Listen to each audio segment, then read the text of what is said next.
नमस्कार मित्र, कल मायावती की रैली में लोगों का रेला लग गया, लेकिन सबसे बड़ा प्रश्न यह है कि क्या इससे वह 2027 में वापसी कर पाएंगी? क्या बीएसपी फिर जिंदा हो पाएगी? और क्या आपको लगता है कि आज के जमाने में भी इस प्रकार की रैलियों से लोगों को अपने पक्ष में वोट देने के लिए मोटिवेट किया जा सकता है? और क्या दलित समाज में दलित नेतृत्व को बढ़ावा न दे करके अपने खुद के भतीजे को आगे किया है? क्या यह परिवारवाद नहीं है? और जिस तरीके से उन्होंने सपा पर चारों तरफ से हमला किया, क्या आपको नहीं लगता है कि बोल तो वह रही थी लेकिन शब्द भाजपा के थे? दलित समाज की समस्याओं पर चर्चा न करके अपने लिए राजगद्दी के लिए लोगों को कहना क्या क्या आपको सही लगता है? यही जानने के लिए हम लोग देखेंगे इस वीडियो में।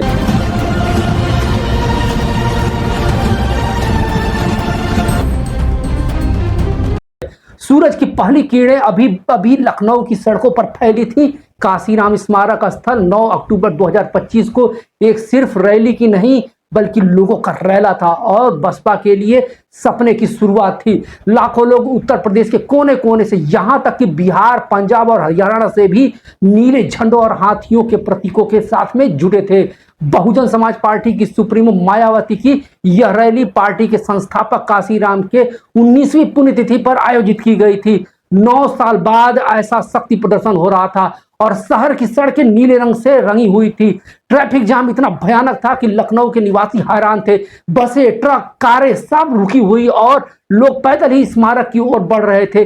बहन जी की आवाज आज फिर गूंजेगी। 2007 की तरह 2027 में पूर्ण बहुमत की सरकार बनेगी।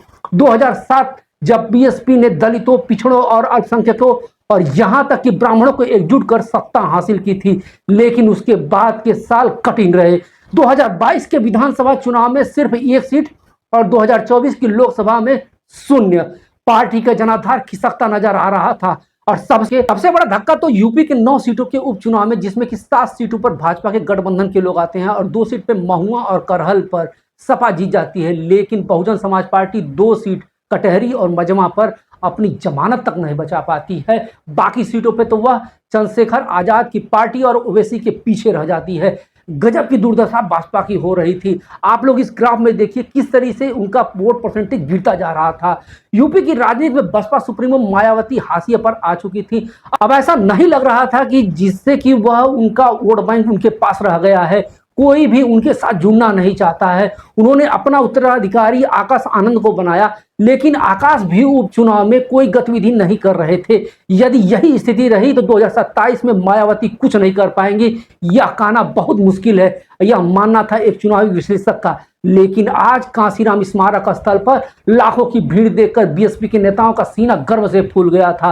पार्टी का दावा था कि 403 विधानसभा क्षेत्रों से कम 5 लाख समर्थक आएंगे और वाकई में ऐसा लग रहा था।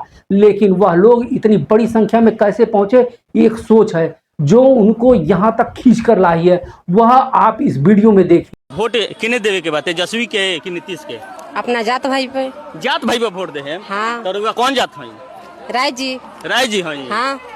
दूसरा पर वोट नहीं देवे के ना माने का है दूसरा कोई थोड़ी ना खाए के दिखी। जात रही तो जरूर कुछ घटी तो मांगे जान तो कुछ मदद करी, कुछ जात थोड़ी ना मदद करी। इस वीडियो में भले ही दूसरे जाति की बात की जा रही हो, लेकिन यहाँ पर आए सभी की सोच यही है। वह तन से गुलाम नहीं है लेकिन मन से गुलाम है और मन की गुलामी यह जीता जागता सबूत है। क्योंकि मायावती ने जब 2020 में कोरोना आया था तो अपने राजमहल से वो निकली नहीं थी। एक दलित का उन्होंने भला नहीं किया था। जो सड़कों पर दलित आ रहे थे उन्होंने उनके पीने के लिए एक गिलास पानी की व्यवस्था तक नहीं की थी। फिर भी इतनी संख्या में लोग आए क्योंकि ये लोग तन से नहीं मन से गुलाम हैं और उन्हें यह विश्वास दिलाया जाता है कि यह जो गुलामी है वो सालों साल से चलती जा रही है और आगे भी चलती रहेगी। वही उनका भला कर सकते हैं, लेकिन समय बदल चुका है। नेता जनता से ज्यादा अपना भला सोचते हैं और अपने परिवार का भला सोचते हैं। और मैं आपको आगे बताऊंगा, बस इस रैली की कहानी सुनते जाइए। सुबह 9 बजे से शुरू होकर रैली दोपहर तक चली और मंच पर नीले पर्दे, काशीराम की तस्वीर और बीएसपी के नारे गूंज रहे थे, सर्वजन सुखाय, सर्वजन हिताय। इस बार मंच अलग था। पारंपरिक रूप से मायावती अकेले बोलती थी, लेकिन आज 7 कुर्सियां लगी थी। मायावती के अलावा उनके भतीजे आकाश आनंद, भाई आनंद कुमार और राष्ट्रीय महासचिव सतीश चंद्र मिश्रा मंच पर थे, एक ब्राह्मण भी मंच पर था। यह सोचने वाली बात है। यह पार्टी की एकता का संकेत था। आकाश आनंद जो कि पहले निष्कासित किए गए और फिर बहाल हो चुके थे, आज मायावती के बगल में बैठे थे। यह स्पष्ट संकेत था कि वह उत्तराधिकारी हो सकते हैं। बहन जी अब पार्टी को नई पीढ़ी के हाथों में सौंपना जा रही हैं या परिवारवाद को बढ़ावा दे रही हैं। आखिर क्यों? क्योंकि अगर वह अपनी पार्टी से जो दूसरे लोग नीचे बैठे हैं उनको अगर देती हैं तो पार्टी में फूट पड़ सकती है, और परिवार वालों को अगर नहीं देती हैं तो परिवार में कलह मच जाएगा। पार्टी के किसी को देती हैं तो उनका साम्राज्य खत्म हो जाएगा, और अपने परिवार वालों को देती हैं तो शायद साम्राज्य बच सके। आकाश आनंद के मुंह में चांदी का चम्मच सहर्ष दिया गया है, जबकि उन्होंने किसी भी दलित गरीब नेता को आगे बढ़ाने का काम नहीं किया है जिसने कि बसपा के लिए काम किया हो। उनको तो बस मात्र गुलाम समझती है, क्योंकि जब टिकट देना होता है तो कितने बसपा के कार्यकर्ताओं को दिया जाता है और कितने पैसे वाले लोगों को दिया जाता है, यह आप लोग देख सकते हैं। और इनके ऊपर तो पैसे लेकर टिकट बांटने तक का आरोप है। आप क्या सोचते हैं इसके बारे में? आप लोग बताइएगा, क्या मैं सही कह रहा हूं या गलत कह रहा हूं? इसके बाद इसके रैली के बाद शुरुआत होती है कि कांसीराम को श्रद्धांजलि दी गई। मायावती ने मंच पर हाथ हिलाकर और भीड़ ने बहन मायावती जिंदाबाद के नारे लगाए। आज की रैली में लोग कांसीराम जी की पुण्यतिथि पर इकट्ठा हुए हैं। यह रैली सिर्फ शक्ति प्रदर्शन नहीं बल्कि बहुजन आंदोलन की अमरता का परिणाम है, जो लगभग मरासन स्थिति में पहुंच चुकी थी। उन्होंने 2027 में उत्तर प्रदेश के विधानसभा चुनाव की बात की। बीएसपी 2027 में के चुनाव में अकेले लड़ेगी। गठबंधनों से हमारा वोट बैंक कमजोर होता है। साथ की तरफ पूर्ण बहुमत वाली सरकार बनाएंगे, और गठबंधनों ने बीएसपी को नुकसान पहुंचाया था। 2019 में एसपी के साथ गठबंधन भी लोकसभा में हार और फिर अलगाव। मायावती ने उसके साथ गठबंधन किया जिसने कि खुले मान उनका अपमान किया था और लगभग इज्जत उतार ही दी थी। लेकिन राजनीति की ऐसी माया कि उन्हें साथ के बाद में उन्हें गठबंधन करना पड़ा। जब आप अपनी इज्जत से समझौता कर सकते हैं तो पार्टी के विनाश को आप कैसे रोक सकते हैं? किसी भी नेता के लिए सबसे कठिन वक्त होता है जब वो अपने सिद्धांतों पर टिके रहता है और अपने लोगों के लिए समर्पित रहना होता है, और उन्होंने दोनों ही सिद्धांतों से सत्यानाश कर दिया है, और इसी के साथ बीएसपी का भी सत्यानाश हो गया है। बीएसपी वालों ने सपा को वोट दिया, लेकिन सपा वालों ने अपने हाथ खड़े कर दिए। यही कारण था कि रैली में मायावती ने समाजवादी पार्टी पर जमकर हमला बोला, और एसपी दोगली पार्टी है। अखिलेश यादव का पीडीए पिछड़ा दलित और अल्पसंख्यक का नारा झूठा है। सत्ता में रहते हुए उन्होंने दलितों और पिछड़ों के लिए क्या किया? और आजम खान की ज्वाइनिंग की अटकलें चल रही थी, लेकिन मैं किसी से छिपकर नहीं मिलती। उन्होंने एसपी को जातिवादी व पूंजीवादी ताकतों का साथी बताया। एसपी के सरकार में दलितों पर अत्याचार बढ़े थे और कानून व्यवस्था खराब थी। मायावती ने कहा कि एसपी की सरकार में गरीबों और दलितों को सताया गया और अनलगढ़ तरीकों से सभी ने पैसा कमाए। लेकिन आज योगी की सरकार में कानून व्यवस्था अच्छी है, जैसे हमारे शासनकाल में थी। योगी आदित्यनाथ की तारीफ को सुनकर भीड़ में खुसर फुसर होने लगी। यह तो दिमाग ठनकाने वाला था कि एक विपक्षी सत्ता में बैठे व्यक्ति की बड़ाई कर रहा है, यानी कुछ तो दाल में काला है या पूरी दाल ही काली है। कांग्रेस व चंद्रशेखर आजाद पर भी निशाना साधा। कांग्रेस और आजाद समाज पार्टी की मानसिकता दलित विरोधी है। उन्होंने गठबंधनों से हमें नुकसान पहुंचाया। मायावती ने गुप्त गठबंधनों का आरोप लगाया। 2007 की जीत के बाद जातिवादी और पूंजीवादी ताकतों ने हमें सत्ता से दूर रखा। उन्होंने वादा किया कि अगर 2027 में बीएसपी की सरकार बनती है तो वंचित वर्गों के हित में कई कानून बदले जाएंगे, कोई कसर नहीं छोड़ूंगी। यह पुरानी मायावती का वापसी है, वही तेवर वही जोश। आकाश आनंद को उन्होंने मजबूत समर्थन दिया। आकाश हमारे आंदोलन को आगे लेके जाएंगे। रैली खत्म होने के बाद बहन जी की यह रैली 2027 की नींव है। हम दलित वोट बैंक को एकजुट करेंगे।